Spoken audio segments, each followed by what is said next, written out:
Something's wrong. No, it doesn't do that live. It did. It did it while you were talking.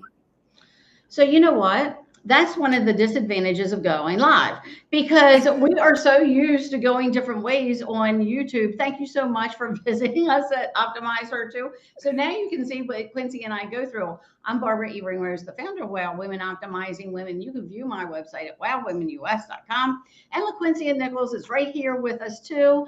And she's the founder of her business, experience-coaching.com. You can view her website. I'm in Aruba right now with family, which is very exciting. It's about 85-degree annual temperatures here. And Quincy in Arizona, please tell us what's Yes, the summer's officially here in Arizona. We are seeing triple digit days consecutively. I think right now we're probably around 106 degrees, and we don't have any of that great humidity or ocean breeze coming towards us like you have in Aruba. So significant weather differences, but we are making the show happen and keeping our connection regardless. well, it's interesting. What is it? Today is June 9th, 2026, right? Yes. And it's not yet summer, yet you're getting those really high heat days.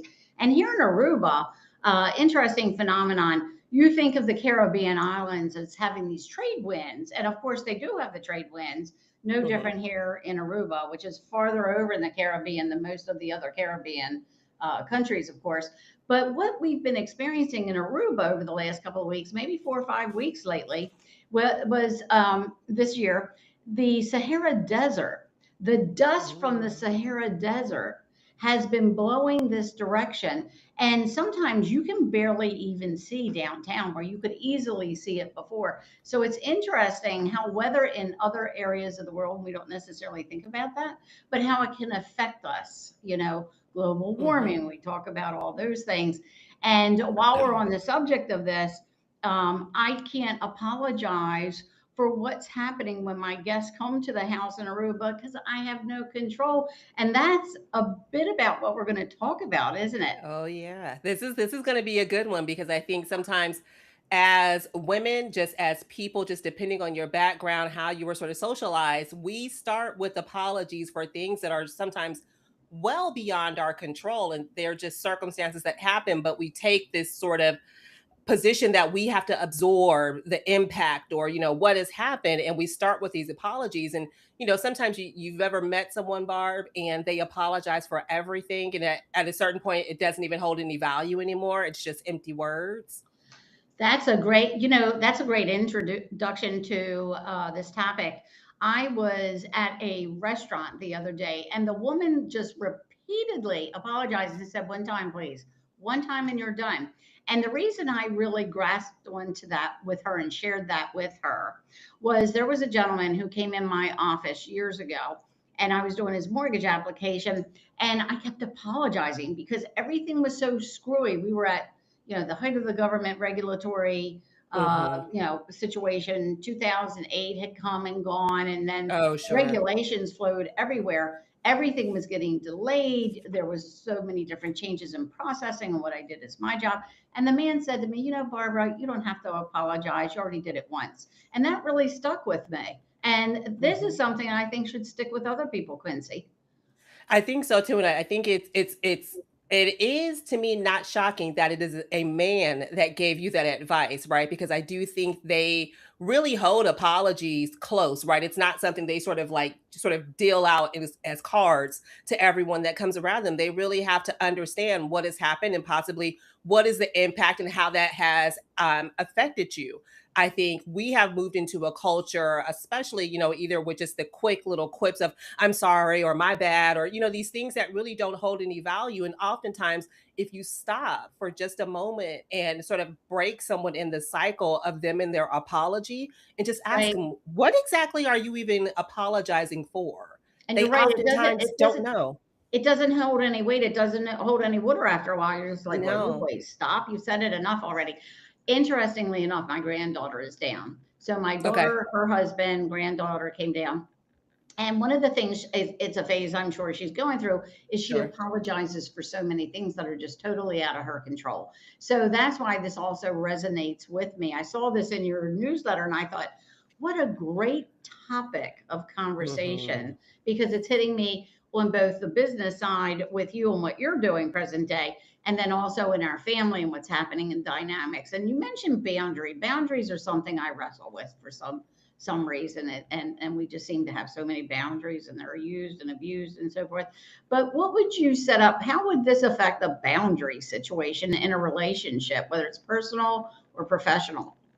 Well, I think that's the major point too, Barb, is that it doesn't just anchor itself to one side of the house, right? It's not just professional and you do something different in your personal. It's a behavior across all of the things that you impact because it's still true to who you are internally, right? So I think a lot of times people when they think about the word boundary and the way that it's being weaponized a lot right now, well, oh well, this is just my boundary and you just have to sort of deal with it where I'm wanting to help maybe shift the conversation and add a little bit more nuance to it is that there's an opportunity before you start penalizing people for crossing a boundary is to maybe help them understand what are your standards, right? What are the way in which you like to operate either your home, your business life, whatever that may be. And if your standards can't be met, then that's when maybe that's a time to have a different type of conversation. I think boundaries can be healthy when they're not being to weaponize to create distance. They're not allowing for people to really come and connect with you. So Right. that's where I can understand where sometimes, well, they like to just shut you down and hide behind the boundary rather than really talking about what is your standard and that gap that's not being met, right? When we still don't talk about that, and then someone just starts to move into an apology, sometimes we want to stop and explain, first of all, what are we apologizing for? Is Right. this really something that requires an apology, or is it something that requires maybe a little bit more understanding, a little bit more context to what the situation was? But there really isn't anyone that's at fault, right? We just say I'm sorry to make it comfortable. And I think what we lose and what's so important about it is when you continue to apologize for your needs or the things that are out of your control, you start to reinforce that you can be inconvenienced, but the people around you shouldn't be. And to me, that gets you into this space of shrinking, right? And minimizing yourself. And if you spend time with me, I'm not about that at all. So this is what you do on a regular basis. You have these type of conversations with people that are maybe having difficult conversations on a regular basis with people, whatever they happen to focus on, whatever topic and so forth. So Absolutely. some people will say, "Oh, I'm so sorry I can't make that meeting," or "I'm sorry, but that just doesn't work for me." Why do you think we feel compelled to say that? And do you think it's more, you mentioned male female a little bit earlier when I mentioned the gentleman who kind of said to me, "Hey, Barb, you don't need to apologize anymore." Do you see that maybe women are using it more so than our male counterparts? Absolutely. I know women are using it more than our counterparts. And that I say that might be actually very much generational. What we're Mm. seeing, for the younger people today is that it is more of the way they're socialized, right? When we think about some of the people who are entering sort of the workforce or maybe going into college, whatever that may be, some of these are the first people who have exited out of the pandemic and being in lockdown. So when you think about being able to be socialized and connecting with people and owning your space, really taking up space in a room, they don't have as much experience with exercising that, right? So the first thing they tend to do is let me back up. I must have done something wrong. I've made someone else uncomfortable without having a moment to sit and really discuss what is truly happening because that is where it requires a bit of vulnerability, a bit of transparency, right? Leading with what has happened. And so when you talk about moving quick to apology, it's usually because there's someone who maybe they don't like to have conflict or to be confronted. Oh, And that's what a good I point. That's a good right, point. they're wanting to minimize that, but in that what you're doing number 1 is that is wild for your nervous system because it's keeping you all in disarray. But even more than that, you're not showing the people or giving them an opportunity to really be able to have an honest conversation with you and think about how can we either change the behavior or look for something different. So I think when you lean into those, I'm sorry to bother you, I just apologizing before even stating what has happened, you're demonstrating that you don't matter as much in the conversation as the other person, and that's not true. You mentioned generations, and each generation, like Generation Z, that includes the 19 to 26 year olds I'm talking about right Hmm. now. So Generation Z, for instance, they're having difficulty getting employed. I think right now they're the biggest segment, that age group, that are unemployed right now. And I wonder if it's just things like this, things that you and I may think don't matter, or some people think they don't matter, if it's things like this that they're missing, that maybe they don't get the training, whether it's in their college classes and their personal dynamics at home, and maybe that might interfere with them when they go and interview, and that's why maybe they're having a higher unemployment rating now. Do you think these type of social norms or etiquette, business etiquette, personal etiquette things could be interfering Oh, with somebody's absolutely. I think success? it's a very different time that we're in terms of when you think about how companies would either pour into developing their colleague base compared to what it is now, right? I think a lot of people are understanding that, at any time you can kind of come and go and they want to make minimal investment for the right amount of output that they can get. Where it becomes a challenge is you have to understand, when I talk to corporate leaders or business owners, they have to understand that you can't just drop who you are when you sort of walk into the business that you're going to represent. If there were someone who were raised in a home where having a difference of opinion or having to be very respectful, right, whatever that means in their household, to whoever was the authority figure, and you can't, either piss them off or make them mad, and they start leading with these apologies because a lot of times it was maybe out of protection, right? And so we don't know what they may have been coming from and what has led them in the behavior that they have seen in terms of, I have to apologize just to keep the peace, I don't want to make any feathers, right? Oh And for yeah, some people, that's just how they are. That's what they've seen. They don't right. know any different. So when they go into the world, then their thought process is being challenged a little bit, and then you start to see sometimes when we have these boundary conversations and people are swinging too far over, right? There's a middle ground, and I think that's where you have to understand the impact versus intention, blame versus contribution. It's layered, but at the core of it is truly about, not all things require an apology, especially if you haven't done anything wrong, you haven't had any negative impact. That's We what I may was have going not to say to agreed. you. That's Right. exactly what I was going to say. When you start apologizing for having needs, whatever they happen Yes. to be, with the workplace, at home, you're teaching people that your needs are somewhat of an inconvenience. And then they start Mhm. looking at you a little bit different, maybe not valuing what you do and who you are. Yes, yes, and I think when you start to show people, right? Because I think ultimately, by the way that we interact with people, by the way we show up, we slowly and subtly teach them how to treat us, right? And so if you start to lean into where you're always the one that's going to sort of bend or acquiesce to the person around you, and never stand your ground. And even that, it may just be defending your strategy, your point of view, whatever that may be, without the apology or the compromising. And that's where you get into this cycle of this, like, sort of growing resentment. You don't value your ideas or contributions as much. You made a good point about teaching other people how to treat you, perceive you. That is Hmm. very apparent in a relationship. For instance, if somebody oversteps their boundaries, if Hmm. somebody does something to you and you don't address it at the time. So, for instance, you're in an argument, maybe a heated argument, whether it's in the workplace or at home, Sure. and that one party oversteps their boundary and comes in a threatening way, and then you don't address it right then and there, and you don't have some sort of consequences right then and there, you've now taught them that. Oh yes, Because you shown and them they it's don't okay. know. They don't know to say I'm sorry and to catch themselves. But if you let something like that slide, and I think of workplace violence, when Hmm. I'm taking this a little bit, more out there, I'm building on this concept, but it conceivably, and especially in a relationship with a party, a personal relationship, Oh that yeah. party may feel like they are that bully type personality, and that can be in the workplace too. We're very Hmm. much aware of that. they can see you as weaker and they Oh can yes. perceive you as less than.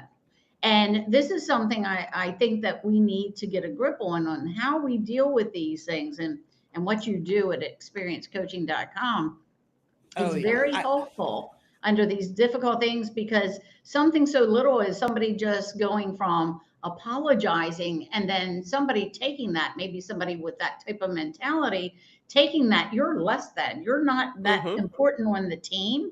And then things start in the workplace becoming a little bit more abusive Right. It or, becomes imbalanced. yes, Hmm. yes, and quite disruptive, don't they?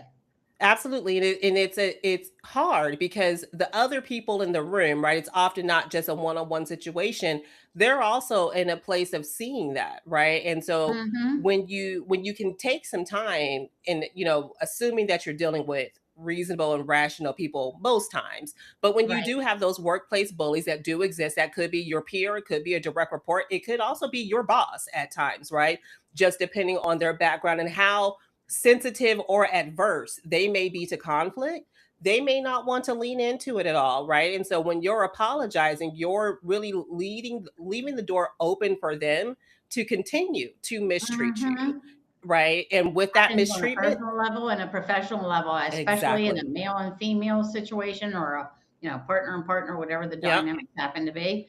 If somebody has that somewhat destructive type personality, where they perceive you to be weaker, or they have that winning personality to their Hmm. side, where everything's always a win. I always have to win. I always have to be Right. first, When and you're in then they that like see that. winners and losers, who's right or who's wrong, Ooh, we've already scorekeepers, lost the plot. We've scorekeepers. already lost it. Yes, the I don't like scorekeepers, scorekeepers. they love to keep score for themselves, in regards to everyone else, but they're They often need not they need keeping the score for constant pat in themselves. the back and reinforcement. And when you're Sure, a they do. child in elementary school, perhaps that goes so far, and then when you become an adult, it lost its luster. So over time, in talking to one of my good friends, Laura Rhodes, she was a counselor, and I may have mentioned her before on AOH too, Optimize Her too.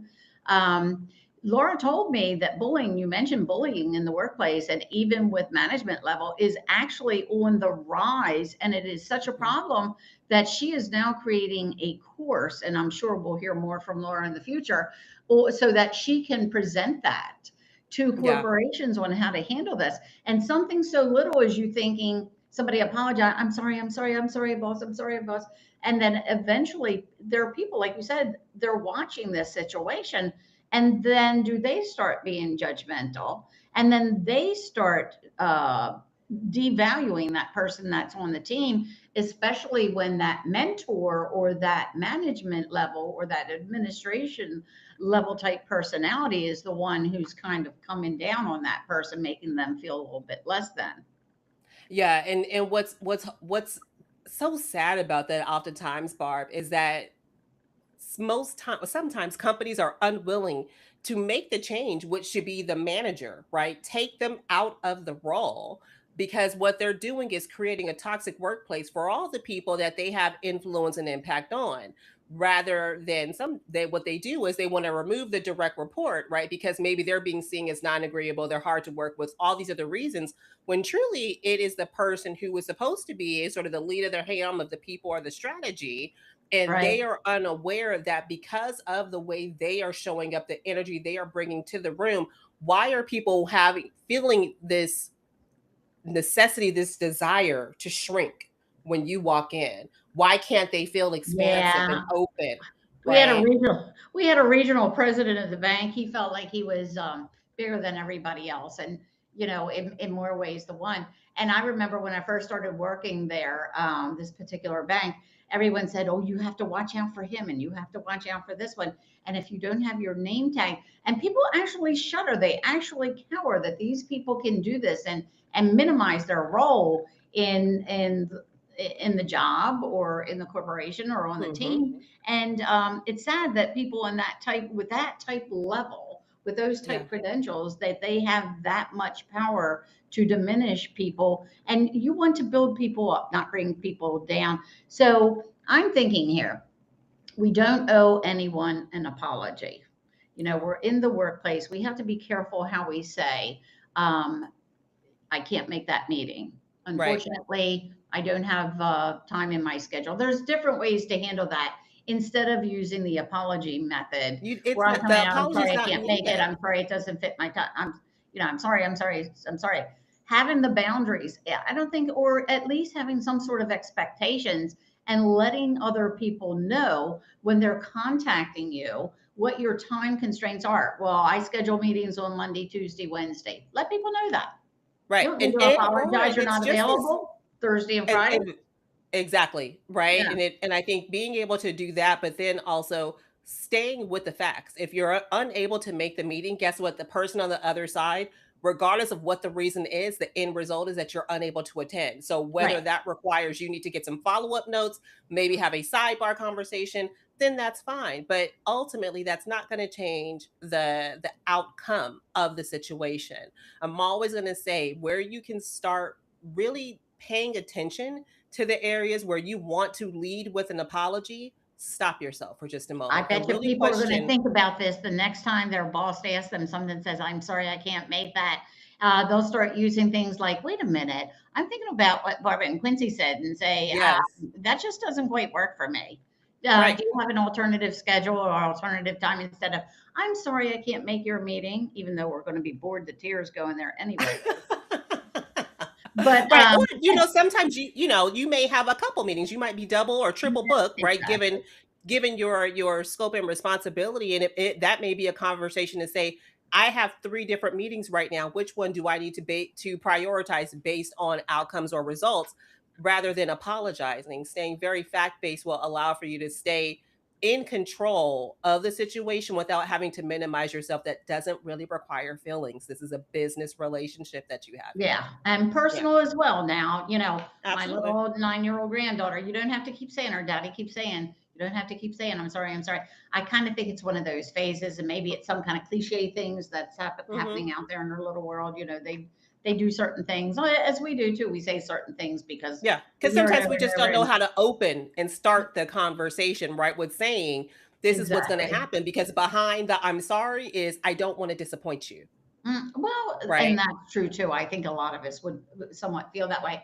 So if people want to get in touch with you, of course, they can go to experience-coaching.com. They want to set Absolutely. something up. Some of these difficult conversations, they don't seem to go away. I know No, I they talk don't. with my daughters from time to time about challenging personalities in the workforce. And from time to time at wellwomenus.com, I meet difficult personalities in my personal life. Surely I meet difficult personalities. People in the workplace and among strangers will Mhm. definitely be different than they are with those that are familial or Right, familiar with because you them. can That's operate an differently interesting with those dynamic we people. should probably explore in the future on OH2. Yeah, I'm happy. I think it's a continuing conversation. It's something that I'm always focused on at my business. Is a lot of work that we do in my conflict clarity lab, the 5 week Mm, experience. And what I really just ask is bring one conversation you've been replaying in your head, and we will figure out how to get you through it without yep. blowing up or without shutting down. That's the key Yep. And then focus. that rinse and repeat. You start practicing Practice. It's a something, you muscle. stop saying using the F Memory. word, you stop saying that over and over. Just say the fact. This is the fact, as you Hmm. mentioned earlier today. Can't make it that day. Is there another day that we can meet? I meet on Mondays, Wednesdays, and Fridays, whatever it happens to be, so you can make your point clear. But take that S word out of the Oh, statement. I think you're that'll not go a sorry. long way, make you feel better, make the other person look at you in a different light. For those that are around you, it could even affect the whole team. So Absolutely. thank you, Quincy, for joining me here this evening on Optimize Her Too, where we're going live on the second and fourth Tuesdays of each month now at 7:30 p.m. You can view us at YouTube at Optimize Her Too, and you can see our previous recorded and live segments with some of our guest speakers. Really exciting things that we're doing. And on the first and third Tuesdays of each month from 7 to 7:30, 7:45 p.m., and that's Eastern Standard Time, by the way. We also have a special guest. So we have a great lineup coming up for the upcoming weeks. We'll be back live on the second and fourth Tuesdays of each month. So excited to have you join us. Please like Comment, share, subscribe, hype, all the share us with things, a all the friend. Don't things. keep us a secret. Share us with all of your good buddies. Listen to us on the ride home or while you're cooking dinner. We love you guys. I love it. Love you all for joining us. Really appreciate your time. Quincy, you're amazing. See you next You take care, time. Be Barb. well.